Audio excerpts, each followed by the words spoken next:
As Mike Macdonald astutely said after practice today, the Seahawks weren't going to bat 1,000 during training camp, but unfortunately that batting average dipped in their final training camp practice. We'll be breaking down what went down to the VMAC on Wednesday, coming up next here on our latest Locked On Seahawks.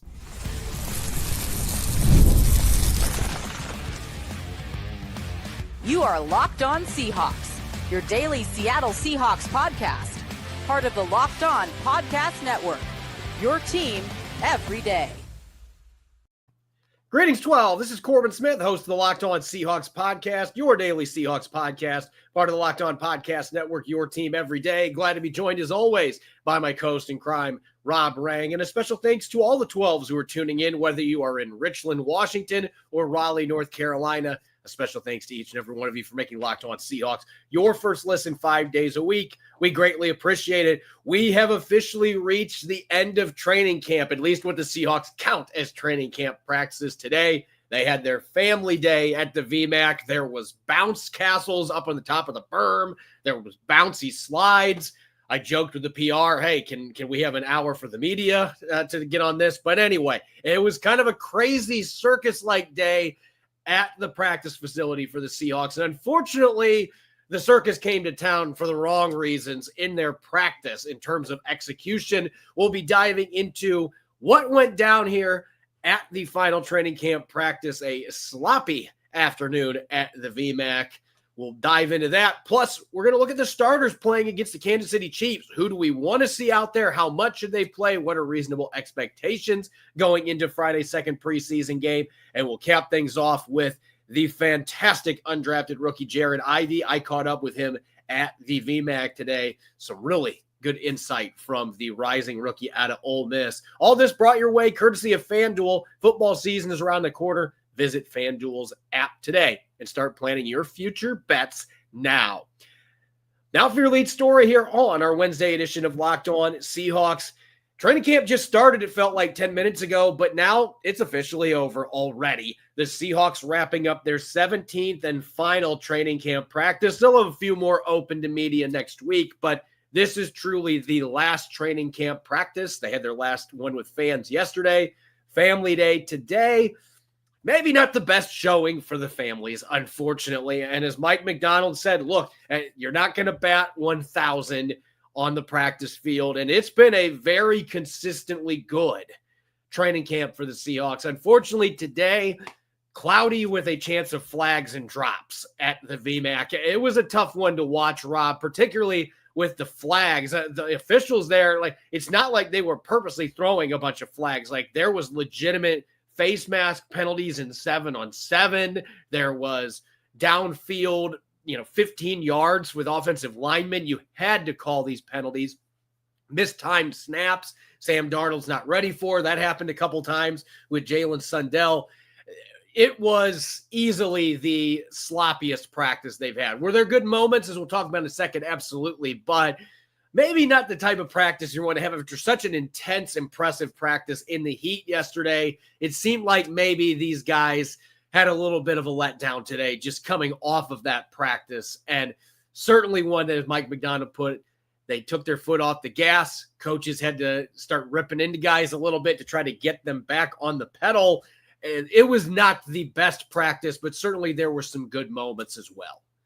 Well, I don't think that it's surprising that this was a practice that the players kind of let their foot off the gas pedal, as you and head coach Mike Macdonald said. When you have the distraction, that is the families of the players on the berm where they can see them, when you have the fact that just from a weather perspective, that yesterday was a fairly intense day for Seattle. There's a lot of our listeners, and thank you so much to all of our listeners, all of our viewers. And you may know that Seattle was, mid 90s yesterday. It was mid 70s today. There's going to just be a drop off. The news at least reportedly, that the Kansas City Chiefs may not be playing their starters in this preseason game. There is a number of different reasons why that I think that the intensity was going to drop in this game, in this practice. So, look, I'm not that worried about this from how the Seahawks are going to perform on Friday night, 7 o'clock against the Kansas City Chiefs, a team that has gone to 5 of the last 6 Super Bowls. The level of competition is going to change, Corbin, here from week 2 in the preseason and what we saw a week ago with Las Vegas Raiders. So look, one day off, basically, essentially a walkthrough kind of a practice to wrap up training camp. I don't think there should be any concern from a Seahawks fan's perspective. But at the same time, the Seahawks are going to have to chin up or buck up their chin straps because, again, this is the Kansas City Chiefs squad that even if they're not starting a guy like a Patrick Mahomes or someone or Chris Jones or whoever, that the Kansas City Chiefs are loaded. And if the Seahawks don't bring it, they will remain without a victory in the preseason at home, which I think is a significant story to be following here. Yeah, I think you're making some good points here in the fact, look, it's just one practice. There were some bright spots, and I've seen some really good football teams that go out and have flat practices. Like, it happens. Every team is going to have those letdowns. And I think sometimes those kind of practices, and Mike Macdonald kind of hinted at this today with his discussion with Nick Emanwari after practice. Like, sometimes I think when you have things like this happen where coaches have to light a fire underneath players, I think it can be a good thing, especially when you're 2 days away from a game. They are going to have just a walkthrough tomorrow, so they can get their legs back underneath them, and then they can be in good shape to go out and have a good preseason game against the Chiefs, hopefully come back next week and be ready to rock and roll going to that finale against the Green Bay Packers, where they're going to have a very important joint practice in Green Bay. So there's a lot for them to look forward to. I want to shift away from all that negativity because, yes, there was flags. There was a lot of drop passes. There was mistimed snaps. Like, okay, what's done is done. Every NFL team is going to have practices that are going to be like that. Let's get to the positives here. And I just keep bringing this kid up because, look, he's just doing something really good every single day. Tory Horton today with a couple of fantastic catches. He had one that he reached behind him. The throw from Drew Lock was a couple feet behind him, and he was midair, reached back, and hauled it in.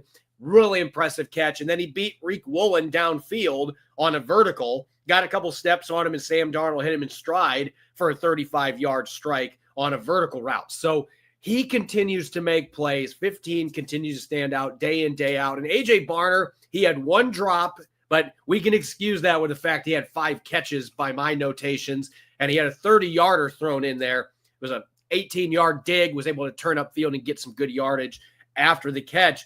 We are seeing an evolution from A.J. Barner right in front of our eyes. I cannot wait to see what 88 is going to be doing in this offense when the real bullets start flying on September 7th, because he has been a revelation with how much he has improved overall as a receiver. And we know he exceeded expectations in that regard last year as a rookie.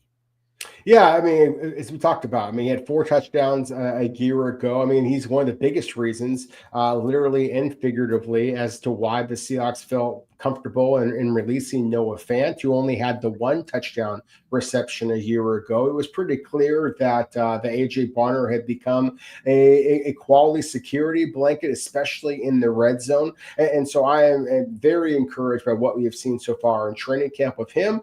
He was a little bit of a surprise a year ago. If Tory Horton winds up starring as a rookie, that shouldn't be a surprise to anybody. Certainly not anybody who watched his tape at Colorado State. When he was healthy, he was absolutely dynamic, both as a wide receiver and as a return specialist. And that, to me, is going to be one of the fascinating storylines to follow throughout this week 2 of the preseason against the Chiefs. And then, of course, week 3 against the Green Bay Packers, as you mentioned, just because the return game remains one of the biggest storylines, one of the biggest roster bubble kind of stories that Seahawks fans should be keeping a close eye on.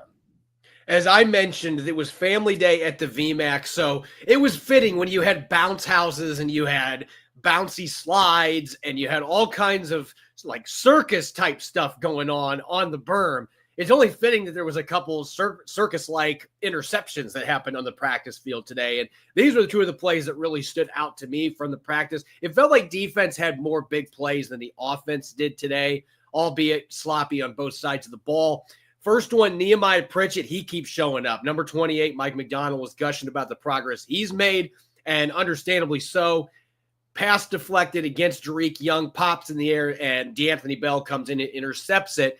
And then towards the end of practice, Jarek Reed II going against Tyrone Broden Jr., who's had a really good camp, reaches over the top, knocks the ball up in the air, and then Isaac Waxter, the undrafted rookie out of Villanova, comes in with a diving interception that he got his hands underneath. So we got to see some really highlight-worthy interceptions on the defensive side of the football that had multiple defenders involved with getting deflections and then somebody else coming in. And there was almost a third one where Jamie Sheriff got his hands on the ball and D'Anthony Bell nearly reeled that one in. So we saw a lot of theatrics on the defensive side of the football, which to me was one of the few positives coming out of this practice is worth noting. But it kind of did fit with the mood at the VMAC with everything that was going on Family Day. When we come back, as we've kind of hinted at earlier here, the starters are expected to play for the most part. There may be a few exceptions in there. We'll talk about a couple of those when we get back here. But we are going to be looking at what to expect from Seattle starters, how much they should play, how much certain ones should play against the Kansas City Chiefs coming up on Friday in the second preseason game.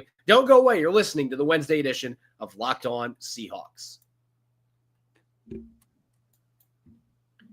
Summer sports are in full swing, and whether you're all about baseball under the lights, golf in the green, or you're starting to think about the football games that are going to be coming up soon, FanDuel is the best way to make every game even more exciting. You're already following the action. Why not make it a little more thrilling? With FanDuel, you can get in on the game while your friends are getting sunburned at the beach before school returns. I've been using FanDuel to track my favorite matchups. The app keeps it fresh with new daily promotions and fun ways to bet. You can even start fast forward and looking towards the NFL season with a number of different season and game bets. It's easy to use, fast to pay out, and makes even regular season games feel like must-watch events. We've still got the pennant races developing in baseball. If I think Vlad Guerrero Jr. is going to go deep for the Blue Jays in the series finale against the Cubs, I can bet on that without a hitch. Whether I'm placing a same-game parlay or watching a bet riding to the ninth inning, FanDuel makes it feel like I'm part of the action. New to FanDuel, new customers can bet just $5 and get $150 in bonus bets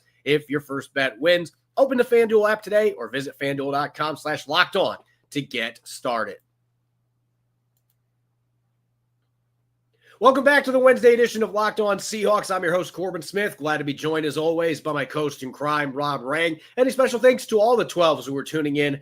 Thank you, as always, for making Locked On Seahawks your first listen 5 days a week. We greatly appreciate it. Preseason game number 2, just 48 hours away at Lumen Field. The Kansas City Chiefs coming to town. Andy Reid and company.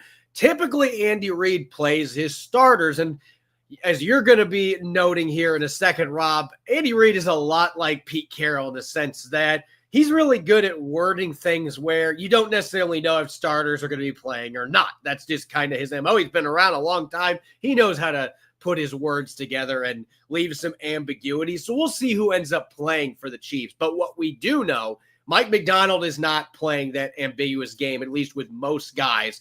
He's made it very clear today that Sam Darnold, while they don't need to see him necessarily, he feels like it's best for the team. So he made it very clear that Sam Darnold is going to be playing at least a series on Friday night.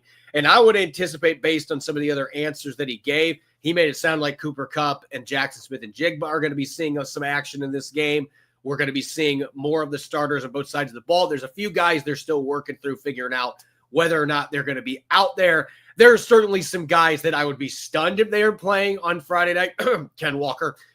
There are going to be most of the starters out there for the Seahawks. And so I think when we know that, we have to sit back and consider expectations here. What are you going to be watching when the starters take the field, especially on offense where there are a number of new pieces, where this is going to be the first time in semi-game action here, not one that counts, but in a game setting, what we're going to be able to see from them against the Kansas City Chiefs.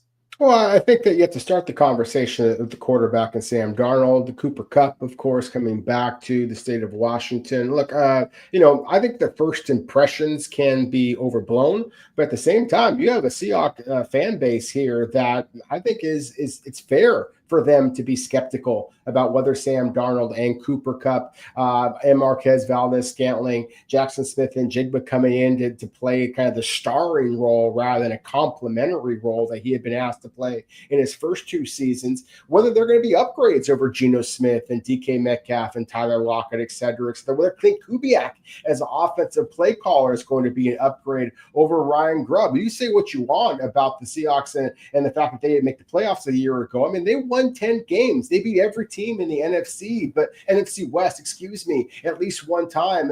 And so I think that it is important to acknowledge just the talent difference between the Las Vegas Raiders, who, again, the Seahawks had an impressive halftime lead, but wound up kind of limping their way to a tie. Had to get that blocked kick at the end just to get that tie game against a Kansas City Chiefs team that has gone to 5 of the last 6 Super Bowls, that has won the AFC West 9 times in a row. I mean, I don't want to sound like, the guy from Ferris Bueller, 9 times, but my goodness, I mean, this is a dominant team. And as you said, Corbin, I mean, Andy Reid has a way of kind of parsing his words that, is terrific. Here is his actual quote. There's a lot of people who have just been taking a couple of his words. The actual quote is, quote, "There's a chance I sit a couple of the stars or at least be short with them.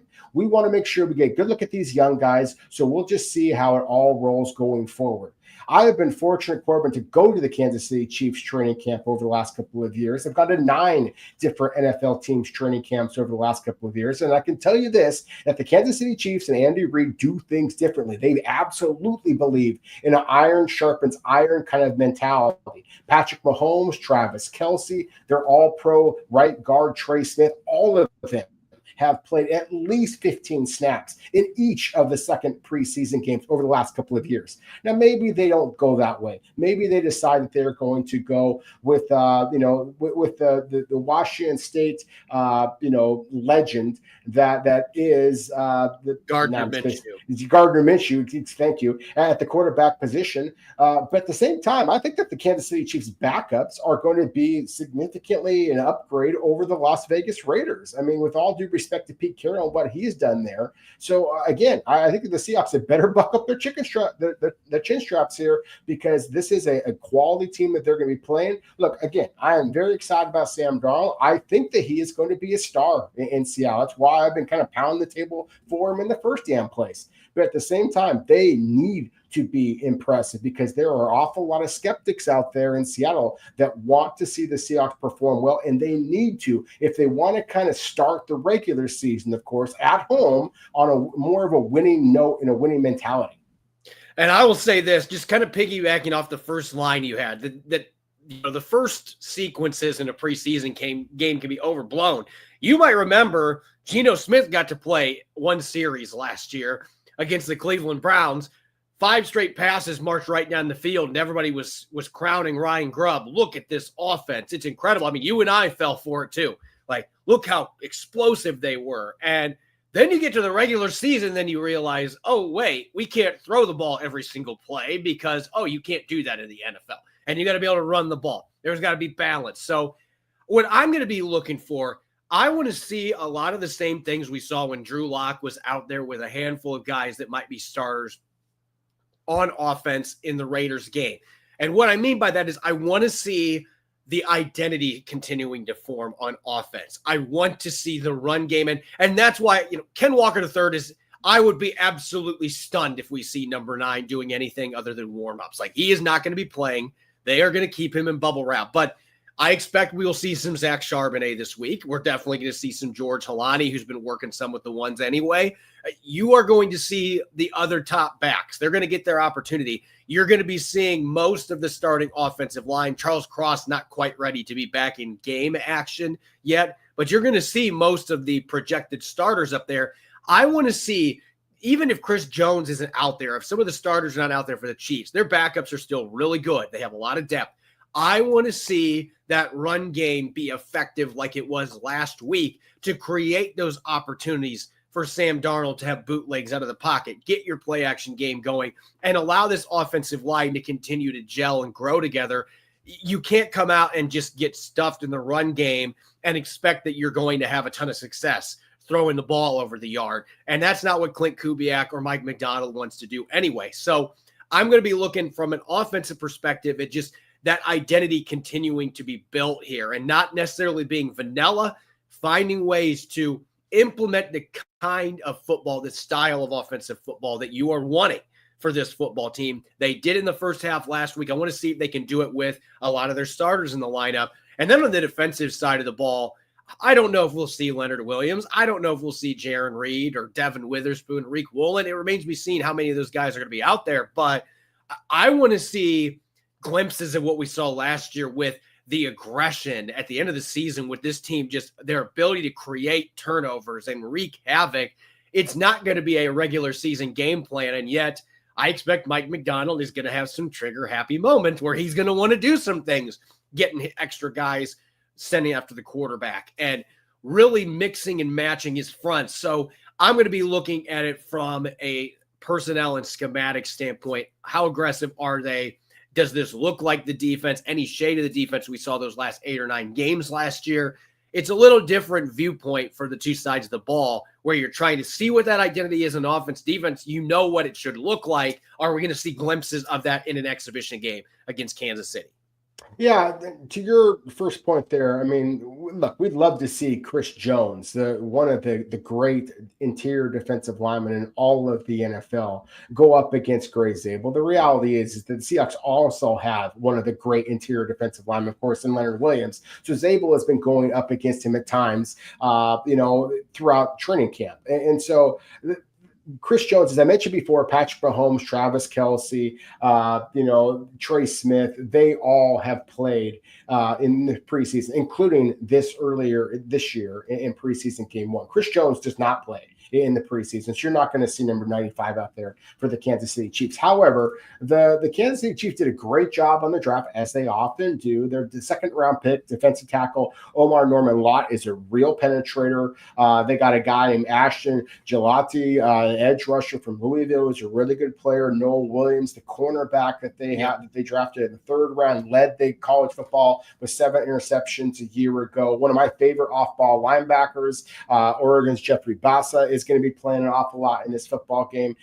To your point, Corbin, the Kansas City Chiefs backups, again, are a much better test against the Seahawks this week. So I am fascinated to see how they're able to perform. Again, with Sam Darnold, to me, is going to still be the story here, whether it be Ken Walker or I think it's going to be a lot of Zach Charbonnet, a lot of George Halani, a lot of Judge Cartier-Wright. I expect Seattle is going to try to run the football, and I just am curious to see how effective are they in doing so. Can Tory Horton kind of continue his splashy preseason? Of course, he had the touchdown reception a week ago against the Raiders. Talking about a very different Kansas City Chiefs secondary here, and a lot of local kind of Washington fans, whether it be Trent McDuffie, play with the Huskies, or Jalen Watson, play with the Cougars. I mean, they got some playmakers at the cornerback spot. So again, whether it be Kansas City starters or Kansas City's backups, I will be impressed. If Seattle is able to kind of control the tempo of this game in the first half, the way they did against the Raiders, against this Kansas City Chiefs squad, starters or backups, that will be a significant accomplishment in itself. When we come back, one of the rising phenoms of training camp in the preseason so far has been none other than undrafted rookie defensive end Jared Ivey. I had a chance to catch up with Jared at the VMAC today, so don't go away. We've got a fun interview coming your way here on our Wednesday edition of Locked On Seahawks. This episode is presented by Yahoo Fantasy. Fantasy football is officially back, so fire up the group chat, get your draft board ready, and buckle up for a season filled with breakouts, busts, and all the overreactions we live for. It's all going down on Yahoo Fantasy. This year, Rob and I, as well as many others on the Locked On Network, are playing Yahoo Fantasy, and you should too. Whether you're a first-timer or a veteran making your millionth league, I've used Yahoo Fantasy for years, and I love how smooth the draft day experience is. Our Locked On League's been running through Yahoo for quite some time now. We've got easy setup, great mobile app, and of course, the smack talk that just hits different in the message board. To celebrate 28 years of fantasy greatness, Yahoo Fantasy is dropping 28 big new features over 28 days, giving you more ways to play, more ways to draft, and more ways to win. To kick it off, they just dropped killer guillotine leagues, a fun way to play fantasy football on Yahoo, where the lowest scoring team gets eliminated each week until there's just one team left standing. With the season around the corner, now's the time to get your league together and give this new mode a try. If you're more into the classics, you can still play head-to-head private leagues or join a public league. Stay tuned for more announcements and start playing Yahoo Fantasy Football now at yahoofantasy.com/LockedOnNFL.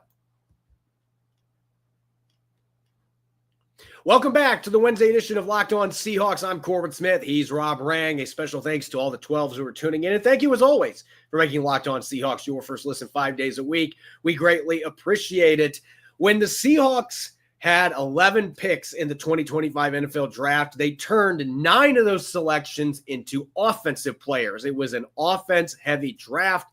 And as a consequence of that, this was a destination that defensive players who went undrafted were very intrigued by, because with only 2 defensive draft picks, and one of them, Riley Mills, still recovering from an ACL injury, that means there's spots to be had on defense for undrafted rookies. There's not near as much competition as you have with all the influx of draft picks on the offensive side of the football.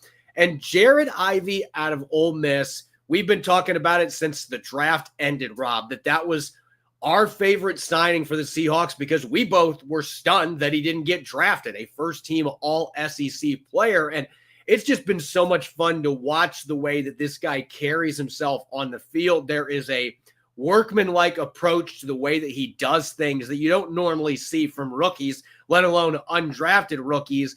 He is there to get physical. He's there to be tough, and he's there to be an agitator. Like, that's one of the things that he does that the Seahawks have had to tone down a little bit. But I would rather have a guy like that than the other way around, where it's like you're trying to push them to be more physical.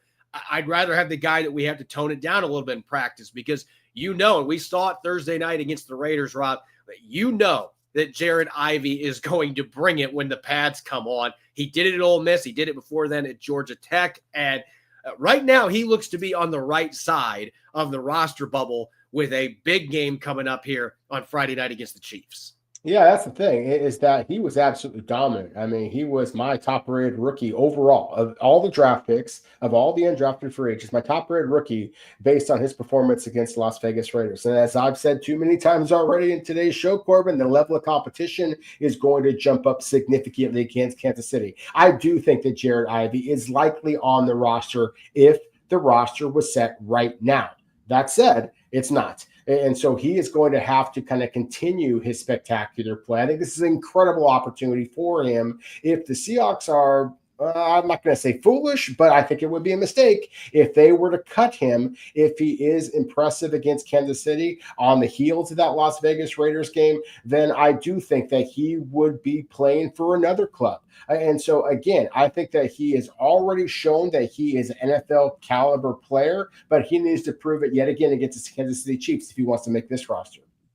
Our good friend Masvita Merer and I interviewed Jared Ivey today. It was fun having an opportunity to do a 2-on-1. We asked a number of questions to Jared Ivey, and he was a fantastic interview on a number of fronts, whether it's talking about going undrafted, Mike Macdonald's defense, getting to learn from some of the vets that he's now working with in the Pacific Northwest. Awesome interview that we're going to be dishing your way here on Locked On Seahawks. Take a listen. Jared, I want to take a step back to the pre-draft process or the draft process. And being an all-SEC performer, how surprising was it that you didn't get to hear your name called during the draft? And what stood out about the Seahawks after that process is that's where I want to play. This is the team that's the right fit for me.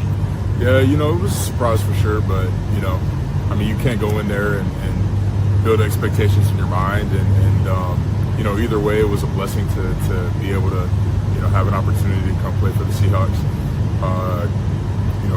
Coach Partridge coached me at Ole Miss, who's my defensive coordinator, so kind of a connection there. And he reached out in the middle rounds and was just like, I don't know what's going on, but, if the unthinkable happens, we got a spot for you here. And so, yeah, I just want to link back up with CP.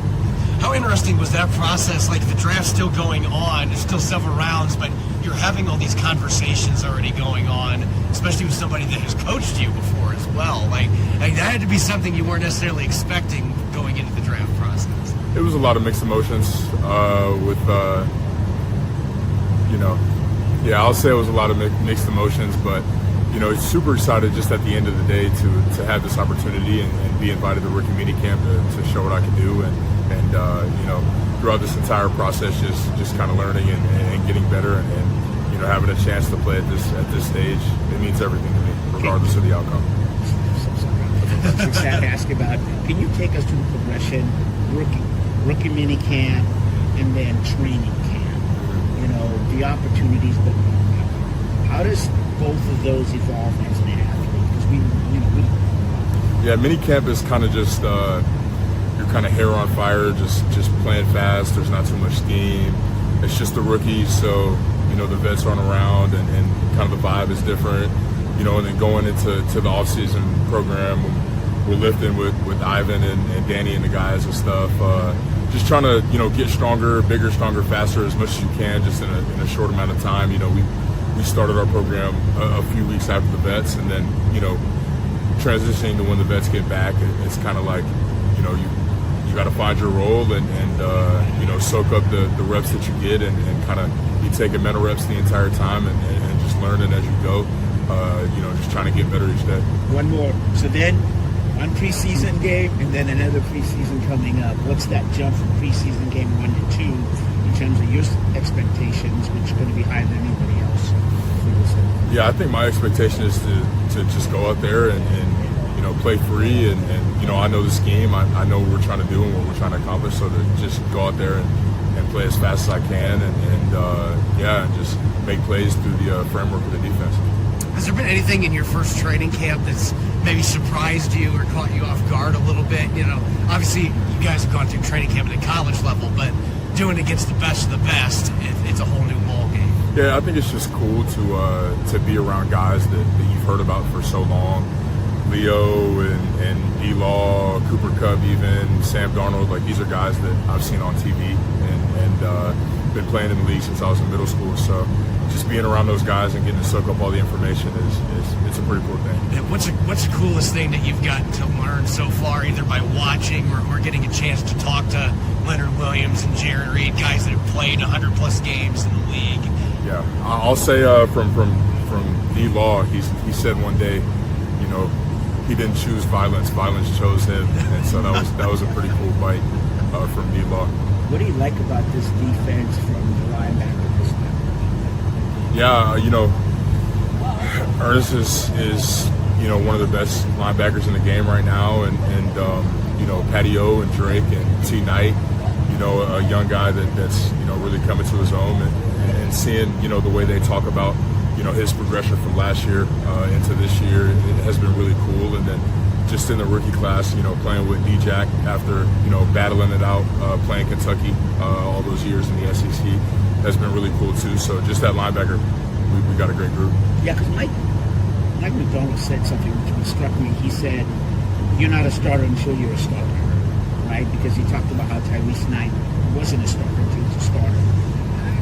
How aspiring is that to know that the coach is going to give you a long look, and whoever it is that performs the best is going to get on the field?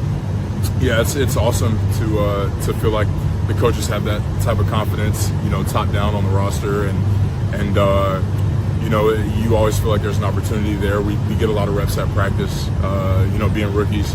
There's teams in the country and in the league where you're just on a knee the whole practice, just kind of 1-2 reps a day, and you don't really get a lot of opportunity to show what you can do. So being on a team with a head coach that really believes in development and loves to see the young guys work, it's an awesome feeling.